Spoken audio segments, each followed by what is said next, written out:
오늘 함께 볼 하나님의 말씀은 누가복음 24장 13절에서 32절까지입니다. 조금 길지만 집중해서 함께 교독하고 마지막은 합독해서 읽도록 하겠습니다. 누가복음 24장 13절 제가 먼저 읽도록 하겠습니다. 그날에 그들 중 둘이 예루살렘에서 25里되는 엠마오라 하는 마을로 가면서 그들이 서로 이야기하며 문의할 때 예수께서 가까이 이르러 그들과 동행하시나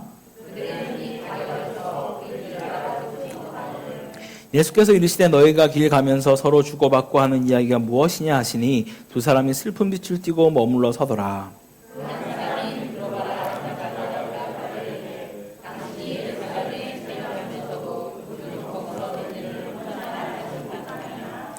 이르시되 무슨 일이냐 이르되 나사렛 예수의 일이니 그는 하나님과 모든 백성 앞에서 말과 일에 능하신 선지자이거늘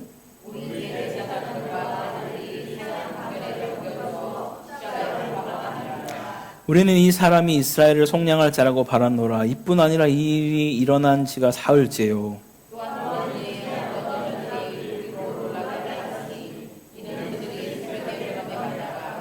그의 시체는 보지 못하고 와서 그가 살아나셨다 하는 천사들의 나타남을 보았다 함이라.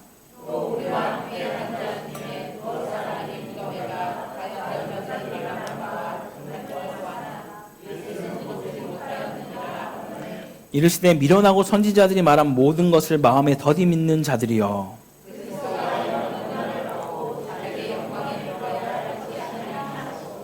이에 모세와 모든 선지자의 글로 시작하여 모든 성경에 쓴 바 자기에 관한 것을 자세히 설명하시니라.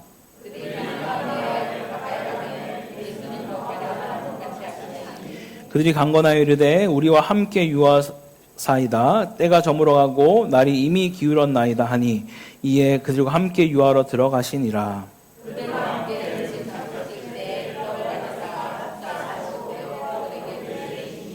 그들의 눈이 밝아져 그인 줄을 알아보더니 예수는 그들에게 보이지 아니하시는지라. 그들이 서로 말하되 길에서 우리에게 말씀하시고 우리에게 성경을 풀어 주실 때에 우리 속에서 마음이 뜨겁지 아니하더냐 하고. 아멘. 할렐루야. 오늘도 귀한 예배 자리에 나오신 모든 성도님들 가운데 그리스도의 평강과 긍휼과 은혜가 가득하기를 간절히 소망합니다. 우리 지난 2주간 태신자들을 작정하고 또 기도하는 시간을 가졌습니다. 하나님이 주시는 거룩한 부담감으로 생각나는 그 한 영혼이 있을 거라 믿습니다. 한 영혼이면 충분합니다. 그 영혼을 품고 기도하는 것을 쉬지 않길 바랍니다. 주님이 이미 일하고 계시며 그 영혼 가운데 찾아가신 줄 믿습니다. 이 작은 한인사회 안에서 한인업체를 찾아가고 또 주재원분들과 가이드분들에게 작은 선물도 드리며 응원하고 격려할 텐데요. 우리 이런 작은 섬김이 어떤 누군가에게는 삶의 위로가 되고 생명줄이 되는 귀한 그런 통로가 되기를 소망하며 기도합니다. 영을 품는 그 일을 우리 결코 주저하지 맙시다. 여러분이 더 큰 은혜를 받게 될 줄 믿습니다. 제가 사역했던 교회들 가운데 소그룹을 대부분 중요하게 여겼습니다. 우리 교회도 소그룹이 있긴 한데요. 각 교회에서 부르는 이름들이 조금씩 차이가 있죠. 어떤 데는 셀, 어떤 데는 목장, 구역, 가정교회 여러 가지 이름을 쓰고 있지만 공통점이 한 가지가 있습니다. 그들이 한 영혼을 교회로 초대할 때 처음부터 예배 자리로 바로 데려오기보다는 먼저 관계 자리를 만들어 간다라는 것이죠. 특히 제가 처음과 마지막에 사역했던 교회가 가정교회라는 시스템으로 운영되어진 교회였거든요. 그 교회에서 새생명축제, 지금 우리로 말하면 행복축제를 진행할 때 태신자를 가장 먼저 교회로 데려오지 않았습니다. 그들은 그들의 가정 안에 흔히 말하는 보통은 목자 가정교회 안에 장이 되는 그분의 집으로 초대를 보통 했습니다. 믿지 않는 남편이나 아내, 친구나 이웃들을 그 소그룹 식사 자리로 먼저 초대를 한 것이죠. 물론 우리 교회는 좀 작기 때문에 저희는 남자분들끼리, 여자분들끼리 모이지만 한국 교회는 구역마다 어떤 데는 부부끼리, 어떤 데는 싱글끼리, 되게 다양하게 모임을 가집니다. 그렇게 부부간에 모인 곳에서 또 싱글 혼자 나오시는 분들이 계세요. 그럴 때 믿지 않는 남편이나 아내들을 그 자리로 먼저 초대를 합니다. 그 자리에서 뭔가 복음을 설명하거나 어떤 교회에 대해서 얘기를 하려고는 하지 않습니다. 그냥 맛있는 음식을 같이 먹고 차도 마시고 삶의 이야기도 나누고 웃고 공감하고 때로는 가벼운 게임도 하면서 마음의 문을 열게 만드는 것이죠. 그리고 예수님의 이야기는 억지로 밀어넣는 것이 아니라 그냥 스며들듯 조금씩 흘려 보내는 것이죠. 그러다가 어느 정도 익숙해지면 이렇게 건면합니다. 이번에 우리 교회에서 행복 축제 하는데 같이 밥 한번 먹으러 가시죠. 우리 교회 밥 맛있습니다. 이런 식으로 이야기를 하는 것이죠. 그러면 그 사람은 지금까지는 그 교회가 아주 낯선 교회였고 아는 사람이 아무도 없는 교회였는데 이제는 그 가정교회 안에서 알고 있는 사람들도 생겼고 또 이제 마음이 좀 열린 상태가 되어지는 것이죠. 보통 사람은 아무도 모르는 교회보다는 그래도 아는 사람 있는 곳에 가기가 편하기 때문입니다. 우리는 식구라는 말을 씁니다. 그렇죠? 식구가 무엇입니까? 함께 밥을 먹는 사이를 식구라고 하죠. 우리가 하늘 가족이 되기 전에 먼저 이 땅에서 식탁을 나누는 그런 관계가 열려야만 한다라는 것이죠. 근데 이것은 어떤 프로그램 전문가나 어떤 그런 사람들이 제안한 방법은 아닙니다. 이것은 바로 예수님께서 하신 방법이라는 것이죠. 예수님은 제자들과 식사하셨고 세리와 죄인들과 식사하셨고 창기들과 또 함께 하셨으며 삭개오의 집에 들어가셔도 식사하셨고 오늘 본문에 나오는 엠마오의 두 제자와도 함께 떡을 떼셨습니다. 예수님은 단지 회당에서만 성전에서만 말씀하신 분이 아니라 식탁에서 함께 마음을 여시고 말씀으로 사람들을 살려내신 분이십니다. 오늘 본문이 바로 그것을 우리에게 보여주고 있다라는 것이죠. 그래서 첫 번째는요, 예수님은 절망 가운데 있는 자들에게 먼저 찾아오십니다. 오늘 본문에 나오는 두 제자는 엠마오로 가고 있었습니다. 예루살렘으로부터 떠나서 엠마오로 가고 있었던 것이죠. 이것은 단순한 이동이 아니라 그들에게 있어서 낙심의 방향이었습니다. 소망의 자리에서 절망의 자리로 내려가고 있는 그런 길이었습니다. 왜 그들이 낙심하고 절망했을까요? 예수님께서 분명 여러 차례 자신이 고난받을 것이며 죽게 될 것이고 사흘 만에 부활할 것임을 수차례 말씀하셨습니다. 그런데 제자들은 그 말씀을 들었지만 붙들지 못했어요. 심지어 그들은 무덤이 비어있다는 소식도 들었습니다. 천사의 말도 들었고 여인들이 예수님의 살아나셨다는 소식을 전해주기까지 했습니다. 하지만 그들은 그 이야기를 다 듣고 오늘 성경 본문에 뭐라고 되어 있죠? 허탄한 이야기로 정말 아무것도 아닌 쓸데없는 이야기로 여겼다라고 성경은 기록합니다. 왜 그랬을까요? 그들은 이 예수님을 정치적인 메시아로 기대했기 때문입니다. 로마로부터 그 이스라엘 압제를 구원해 줄 수 있는 왕으로 오시는 그런 예수님, 그런 메시아를 기대했기 때문에 지금 십자가에서 죽으신 그 예수는 자기들이 기대했던 그런 모습이 아니었던 것이죠. 그래서 그들의 기대는 와르르 무너졌고 그 마음은 이미 죽음의 사건에 붙들려 버렸고 부활한다라는 그 이야기는 귀에 들어오지 않았던 것이었죠. 여기서 우리가 주목해야 할 것이 있습니다. 사람은요, 자기 관심사에 붙들려 있으면 하나님의 음성이 들리지 않습니다. 하나님 말씀하셔도 듣지 못합니다. 말씀이 어려워서가 아니라 내가 집중하고 있는 것에 사로잡혀 있기 때문입니다. 우리도 마찬가지 아니겠습니까? 하나님보다, 하나님의 그 말씀보다 내 기대, 내 계산, 내 상식, 내 상처, 내 두려움이 더 크면 말씀을 들어도 들리지 않는 것이죠. 우리의 마음이 어디를 향하고 있는가에 따라서 우리는 들리는 것을 결정하게 될 것입니다. 그런데 바로 그런 두 제자에게 예수님이 어떻게 하고 계십니까? 15절을 보면 예수께서 가까이 이르러 그들과 동행하시나라고 이야기합니다. 지금 절망하고 실망하여서 그런 불평을 서로 늘어놓고 있는 그 제자들 가운데 주님은 찾아가고 있다는 것이죠. 그들이 먼저 주님을 찾은 것이 아니라 예수님이 그들을 찾아가셨다라고 성경은 말하고 있습니다. 이것이 바로 복음이 말해주는 은혜인 것이죠. 복음은 언제나 하나님이 먼저 시작하신 사건입니다. 그런데 16절은 이렇게 또 말합니다. 그들의 눈이 가리어져 그인지 알아보지 못하거늘. 예수님이 그들 가운데 가까이 왔습니다. 제자들 곁에 왔어요. 모르는 사람들에게 온 게 아닙니다. 그런데 그들은 예수님을 알아보지 못했습니다. 예수님이 부활하신 몸이 뭔가 이상하게 남다르게 부활했기 때문에 아닙니다. 성경은 그들의 눈이 가리워져 보지 못했다라고 이야기합니다. 이것이 바로 우리 인간의 상태인 것이죠. 우리는 하나님을 찾을 수 있는 존재도 아니고 하나님을 바로 알아볼 수 있는 존재도 아닙니다. 하나님이 먼저 찾아오셔야만 하고 하나님이 우리 눈을 열어주셔야만 우리는 알 수 있는 자들인 것이죠. 저와 여러분도 마찬가지 아니겠습니까? 내가 잘나서 우리가 뭔가 아주 거룩해서 뭔가 조건을 갖춰서 예수님을 믿게 된 것이 아닙니다. 하나님이 먼저 우리 삶 가운데 찾아오셨습니다. 어떤 사람에게는 말씀으로, 어떤 사람에게는 고난으로, 어떤 사람에게는 사람을 통해, 어떤 사람에게는 예배를 통해 먼저 찾아오셔서 자신을 알게 해주셨습니다. 그럼 우리가 태신자를 만나는 것도 우리가 먼저 시작하는 일이 아닙니다, 여러분. 하나님이 그 영혼을 이미 찾고 계신 것이죠. 그리고 우리는 그저 그 하나님의 일에 쓰임받는 도구가 되어지는 것입니다. 그럼 이번 태신자 관계 맺기도 내가 이 사람을 어떻게든 변화시켜야지 라는 그런 부담감이 있다면 내려놓길 바랍니다. 하나님이 먼저 일하고 계신 믿고 순종으로 한 걸음 내딛는 우리 모두가 되기를 간절히 소망합니다. 두 번째로는요, 예수님은 먼저 그들의 이야기를 들어주십니다. 예수님은 두 제자에게 다가가셔서 곧바로 정답을 말씀하지 않으세요. 오히려 먼저 질문하십니다. 17절에 보면 너희가 길 가면서 주고받는 이야기가 무엇이냐라고 물어보시죠. 여러분, 예수님이 혹시 제자들이 무슨 이야기를 하고 있는지 몰랐을까요? 다 아시죠. 전지전능하시기 때문에 어떤 상태에 있는지, 뭘 절망하고 뭘 오해하고 뭐를 잘 모르고 있는지를 너무나 잘 알고 있는 분이십니다. 그런데도 먼저 물으십니다. 왜일까요? 그들의 마음을 드러내게 하시기 위함입니다. 두 제자는 그렇게 묻자 자신의 이야기를 막 쏟아냅니다.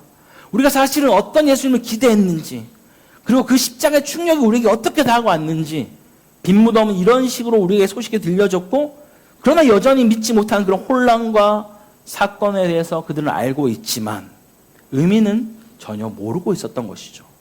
정보는 있지만 복음의 해석은 전혀 그들에게 없었다라는 것입니다. 여기서 아주 중요한 우리가 영적 원리 하나 발견할 수 있습니다. 복음을 모르면요, 사건을 보아도 그 의미를 우리가 알 수가 없습니다. 세상 사람들도 마찬가지입니다. 우리 삶 가운데 많은 사건들이 일어납니다. 때로는 절망적인 사건도, 때로는 기쁜 소식도, 성공도, 실패도, 상처도, 질병도, 우리 관계의 무너짐도 있습니다. 근데 그 모든 것을 해석할 복음의 틀이 없다면 사람들은 결국 낙마하고 절망 가운데 빠질 수밖에 없다라는 것이죠. 그래서 전도는 무엇입니까? 단순히 내 말을 전달하는 것이 아니라 먼저 그 사람의 이야기를 여러분 들어보십시오. 예수님도 그렇게 하셨습니다. 자신이 누구신지를 먼저 밝히지 않고 들어주셨어요. 정말 놀라운 인내 아니십니까? 부활하신 주님께서 자기 앞에서 틀린 이야기를 하고 있는 제자들의 이야기를 그냥 묵묵히 들어주고 있는 것이죠. 이것이 복음을 전하는 자의 태도일 것입니다. 상대를 빨리 설득하려고 들지 말고 먼저 들어주는 그런 태도를 가져야만 하는 것이죠. 이것은 오늘 우리 태신자 관계 맺기 2단계와도 너무나 동일한 모습입니다. 이번 주에 우리가 바로 식사를 하자, 이런 거를 하라는 것이 아닙니다. 먼저 작은 관심으로 한 걸음 다가가는 일을 하시면 됩니다. 간단한 안부 메시지를 보내고 칭찬과 격려의 말을 건네는 것이죠. 이것이 왜 중요할까요? 사람의 마음은 단번에 열리지 않기 때문입니다. 그러나 따뜻한 말 한마디, 안부를 물어주는 메시지 하나가 잘 지내세요? 이런 말 한마디가 의외로 그들의 마음의 문을 열어준다라는 것이죠. 여러분, 세상도 경청에 대해서 너무나 강조합니다. 하물며 우리가 태신자를 만날 때 당장 설득하려 하기보다는 묵묵히 들어주고 맞장구 쳐주고 함께 울고 함께 웃어주는 그 마음은 이미 열려질 것입니다. 그리고 그런 만남은 어디서 더 잘 일어날까요? 바로 식탁에서, 식사 자리에서, 밥을 먹으면서 차를 마실 때 그 이야기가 나오고 함께 앉아있을 때 삶의 고민들이 흘러나올 것입니다. 아마 이미 여러분 이번 주에도 그런 만남들을 가지셨을 거예요. 여기에 있는 분들과 만나서 식사하면서 삶의 고민들을 이야기하고 하소연하기도 하고 같이 웃기도 하고, 그런 자리를 만들라 하는 것이죠. 이번 주에는 거창한 전도를 하는 것이 아니라 먼저 관계의 문을 열어 가십시오. 먼저 연락하시고 안부를 묻고 격려하십시오. 그것이 식탁으로 가는 길을 열어줄 것입니다. 세 번째, 예수님은 말씀으로 그들의 이해를 바꾸어 주십니다. 다시요. 말씀으로 그들의 이해를 바꾸어 주십니다. 예수님이 하신 일이 무엇입니까? 말씀이었죠. 예수님은 두 제자를 향해서 이렇게 말합니다. 미련하고 선지자들이 말한 모든 것을 마음에 더디 믿는 자들이여.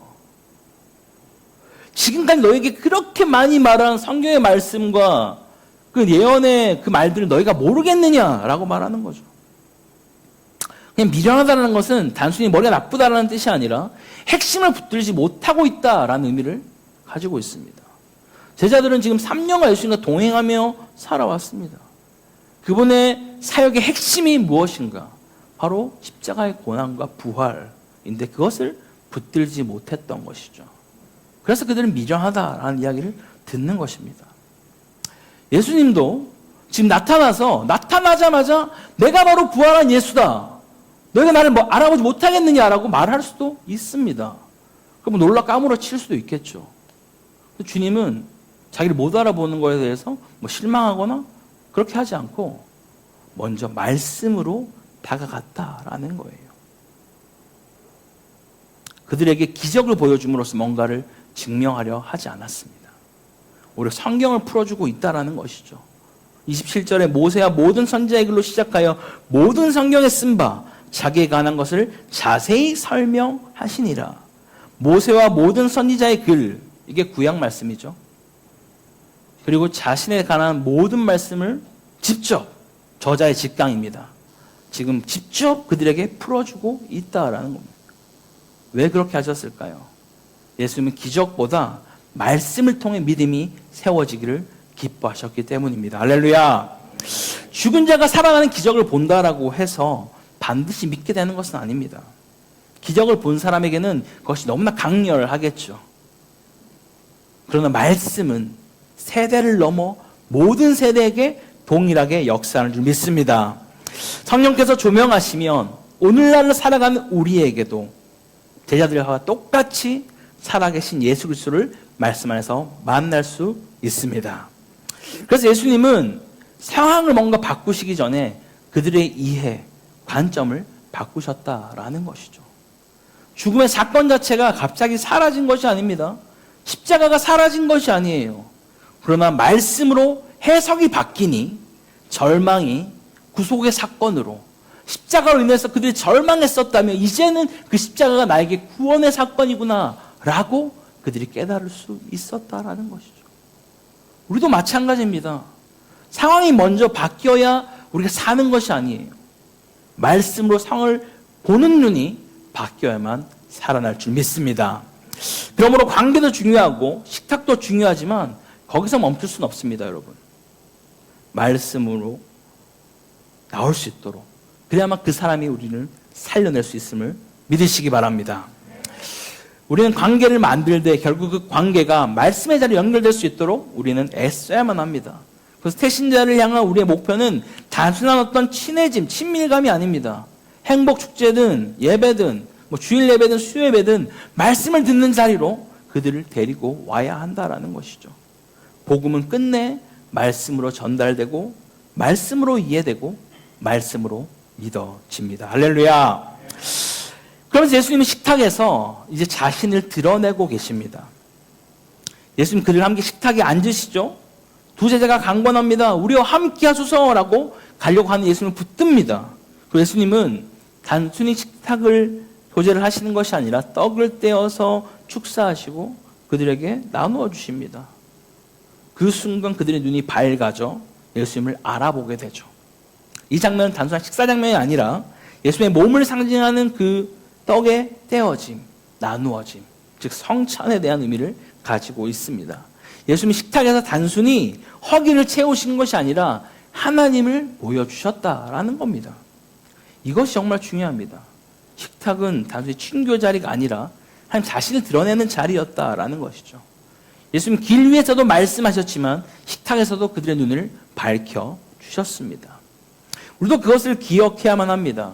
식사는 그냥 밥 먹는 자리로 끝나는 것이 아니라 하나님이 은혜를 베풀 수 있는 그런 자리다라는 것을 말이죠. 관계가 열리고 경계가 낮아지고 마음이 풀어지는 그런 복음의 씨앗이 떨어질 수 있는 자리인 줄 믿습니다. 그래서 교회는 식탁을 가볍게 보면 안 됩니다. 식탁 교제는 사소한 프로그램이 아니라 복음의 통로가 되어질 수 있습니다. 그래서 이번 주 뭔가 식사자라는 그 단계까지는 가지 않아도 괜찮습니다. 그 식탁으로 가기 위한 빌드업을 하시면 좋겠습니다. 그래서 먼저 연락하십시오. 오랜만에 태신자에게 안부를 물으십시오. 또 칭찬하시고 격려하십시오. 그리고 기회가 된다면 이렇게 말씀하십시오. 조만간 우리 밥이나 차 한잔 할까? 라고 그렇게 한번 말씀해 보십시오. 그거면 이번 주는 충분합니다. 마지막 우리가 말씀을 들을 때 우리 마음이 뜨거워지고 삶의 방향이 전환됩니다. 두 제자는 예수님이 사라지신 후에 이렇게 말하죠. 32절에 그래서 우리에게 말씀하시고 우리에게 성경을 풀어주실 때 우리 속에서 마음이 뜨겁지 아니하느냐. 지금 제자들이 어떨 때 뜨거워졌다라고 하죠? 뭔가 부활하신 예수님을 보자마자 기적을 경험하자마자 그런 게 아닙니다. 말씀으로 풀어주실 때 우리의 마음이 뜨거워졌다라고 말하는 것이죠. 여기서 뜨겁다라는 것은 불붙는다라는 의미를 가집니다. 정상적인 말씀의 역사는 마음이 차가워지려 두지 않는다라는 것이죠. 성령께서 말씀을 조명하시면 우리의 마음은 뜨거워질 수밖에 없다라는 것입니다.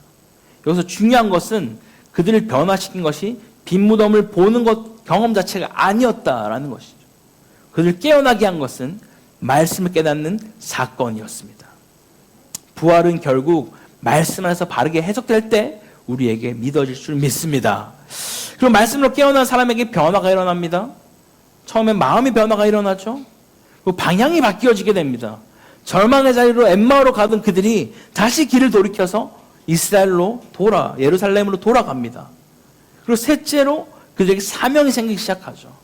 절망하고 그냥 돌아가려고 했던 그들 가운데 이 기쁜 소식을 전해야겠다라는 사명감이 그들 가운데 생겨지는 것입니다. 이것이 바로 말씀의 역사이다 라는 것입니다. 그럼 우리는 사람을 바꾸는 그런 사람이 아닙니다.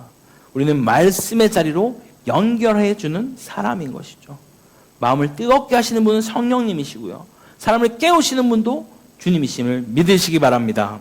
사랑하는 코타키나발루 한인교회 성도 여러분, 이번 주 우리는 거창한 것을 하려는 것이 아닙니다. 이번 주에 태신자 관계 맺기 2단계는 분명합니다. 작은 관심을 통해 한 걸음 한 걸음 다가가는 것이 중요합니다. 간단한 메시지로 안부를 물어보십시오. 마음을 담아서 칭찬하거나 격려할 일이 있다면 말씀하십시오. 아직 태신자를 작정하지 못한 분이 있다면 기도하십시오. 하나님 분명히 한 영혼을 거룩한 부담감으로 생각나게 하실 것입니다. 우린 때를 얻든지 얻지 못하든지 복음을 전하시기 바랍니다. 조금 더 정확히 말하면 복음의 자리를 만들어 줄 수 있길 바랍니다. 한 사람에게 보내는 따뜻한 메시지 하나가 지금 절망과 낙심 가운데 있는 그 사람에게 생명의 동화줄이 될 수 있습니다. 안부를 묻는 그 말 한마디, 칭찬의 문장 하나가 그 사람을 살려낼 줄 믿습니다. 어떤 드라마에서 배우 한석규가 의사로 나오면서 이런 대사를 합니다. 포기하는 순간 핑계거리를 찾고 할 수 있다 생각하는 순간에 방법을 찾는다. 네. 환자들을 대하면서 의사로서의 마음가짐을 얘기하더라고요. 마찬가지입니다. 여러분, 우리 교민사에 너무 뻔하잖아요. 여기 어떤 사람이 어떤 환경과 상황이 있는지 너무나 다 잘 압니다. 그래서 뭐 방법이 없어요. 다 알잖아요. 이렇게 얘기하면은 아무것도 못한다는 거예요. 어떻게든 내가 하겠다 결정하면 주께서 우리에게 지혜 주실 줄 믿습니다. 반드시 길을 열어서 그 한 영혼 정말 구원받아야 되지 않겠습니까? 사랑하는 우리 가족들, 동료들, 친구들 정말 하나님의 그 구원의 은혜를 누릴 수 있도록 우리가 함께 나아가면 좋겠습니다. 주님도 포기하지 않는데 어찌 우리가 그 영혼을 포기할 수 있겠습니까? 이번 한 주 묵묵히 한 걸음 연락하는 걸로 한번 나아가면 좋겠습니다. 그래서 주님이 식탁의 문을, 복음의 문을, 말씀의 문을 활짝 열어주시길 기대하며 나아가는 우리 모두가 되기를 간절히 소망합니다.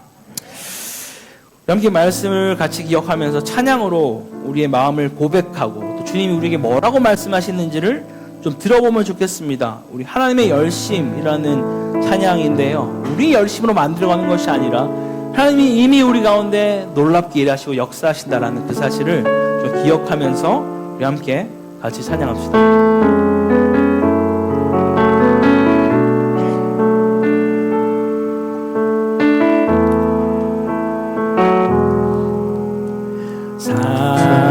사랑하는 내 딸아, 너의 작은 돈에게 귀하다. 너와 함께 걸어가는 모든 시간이 이러라. 사랑하는 아들아, 사랑하는 아들아, 내 연약함도 내게, 내 연약함도 내게 크니라. 너로 인해 잃어버린 나의 양들이 돌아오리라. 조금 느린 듯해도 기다려주겠니. 조금 더딘 듯해도 믿어줄 수 있니. 네가 가는 그 길 절대 헛되지 않으니. 나와 함께 가자. 앞이 보이지 않아도 나아가 주겠니. 이해되지 않아도 사랑해 주겠니. 너의 눈물의 기도 잊지 않고 있으니 나의 열심으로 이루리라.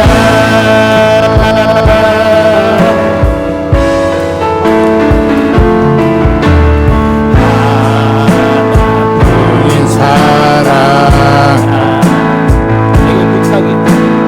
내게 부탁이 있다. 길 잃어 지친 영혼 돌아보라.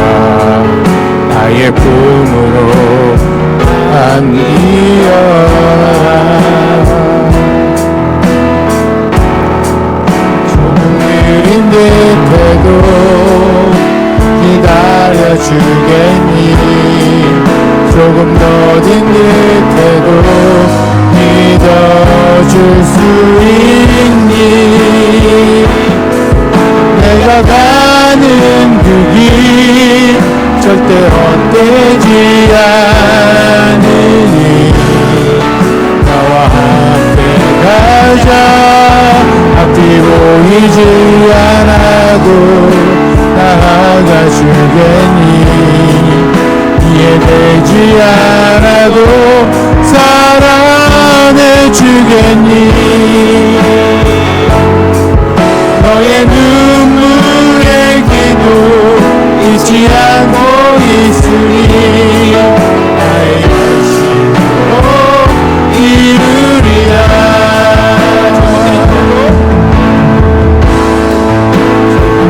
힘들어도 기다려주겠니. 조금 더딘 듯해도 믿어줄 수 있니. 내가 가는 그 길 절대 헛되지 않으니. 나와 함께 가자. 앞이 보이지 않아도 나아가 주겠니. 되지는 않아도 사랑해 주겠니.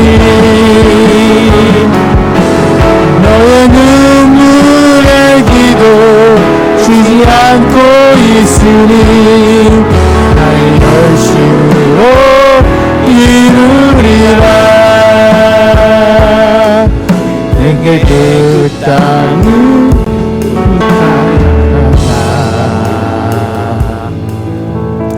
우리 함께 같이 기도하겠습니다.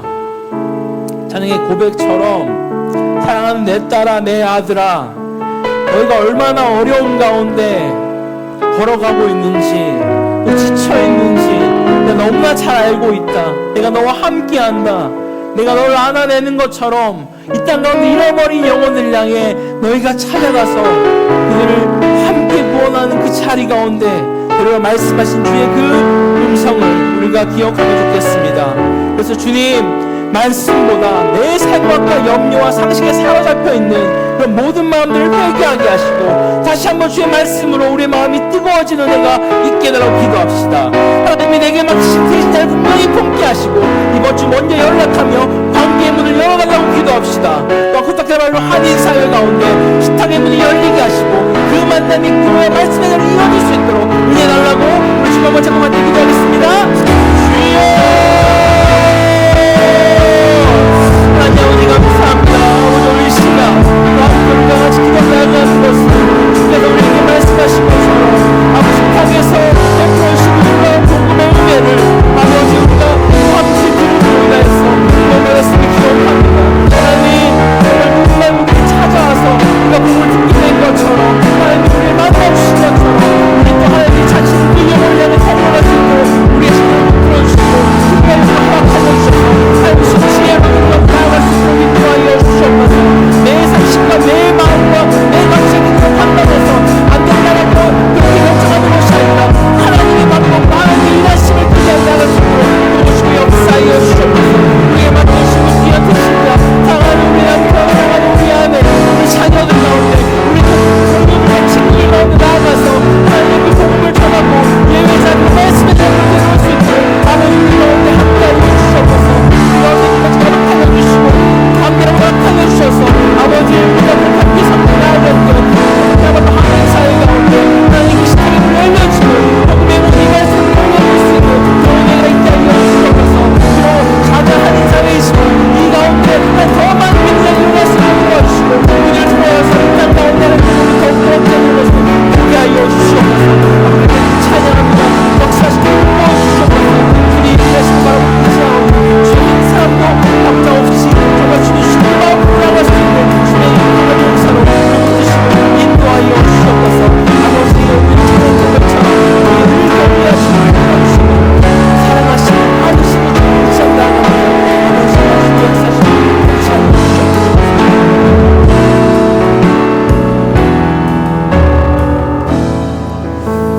사랑하며 풍성하신 하나님 아버지, 우리 먼저 찾아오셔서 만나주시고 낙심과 절망 가운데 있던 우리를 말씀으로 깨워주신 은혜를 감사드립니다. 주님 엠마오로 가는 두 제자처럼 우리도 때로는 말씀보다 내 생각과 기대와 상처에 붙들려서 주님을 알아보지 못하고 부활의 소망을 놓친 채 살아갈 때가 많았음을 고백합니다. 주님 우리의 눈을 열어주옵소서. 우리의 길을 열어주옵소서. 우리의 마음을 열어주옵소서. 말씀하신 주님의 음성을 듣게 하시고 그 말씀으로 우리 속에 다시 거룩한 불이 불타오르게 하여 주옵소서. 이번 주 세상 관계 맺기 가운데 우리에게 맡겨주신 한 영혼을 분명히 떠올리게 하시고 그 사람을 향해 먼저 연락할 용기를 주옵소서. 안부를 묻게 하시고 격려하게 하시고 칭찬하게 하시고 관계 문을 열어갈 수 있도록 인도하여 주옵소서. 우리의 작은 메시지 하나를 사용하셔서 낙심한 영혼에게 소망이 되게 하시고 막혀있던 마음이 열리게 하시고 식탁의 자리로, 교회 자리로, 말씀의 자리로 인도하여 주옵소서. 우리가 억지로 온 것을 이루려는 삶이 되지 않게 하여 주시고 먼저 일하시는 주님을 신뢰함으로 순종의 한 걸음을 떼는 사람들이 될 수 있도록 인도하여 주옵소서. 이 모든 말씀 지금도 살아 역사하시는 우리 예수 그리스도 이름으로 기도드립니다. 아멘.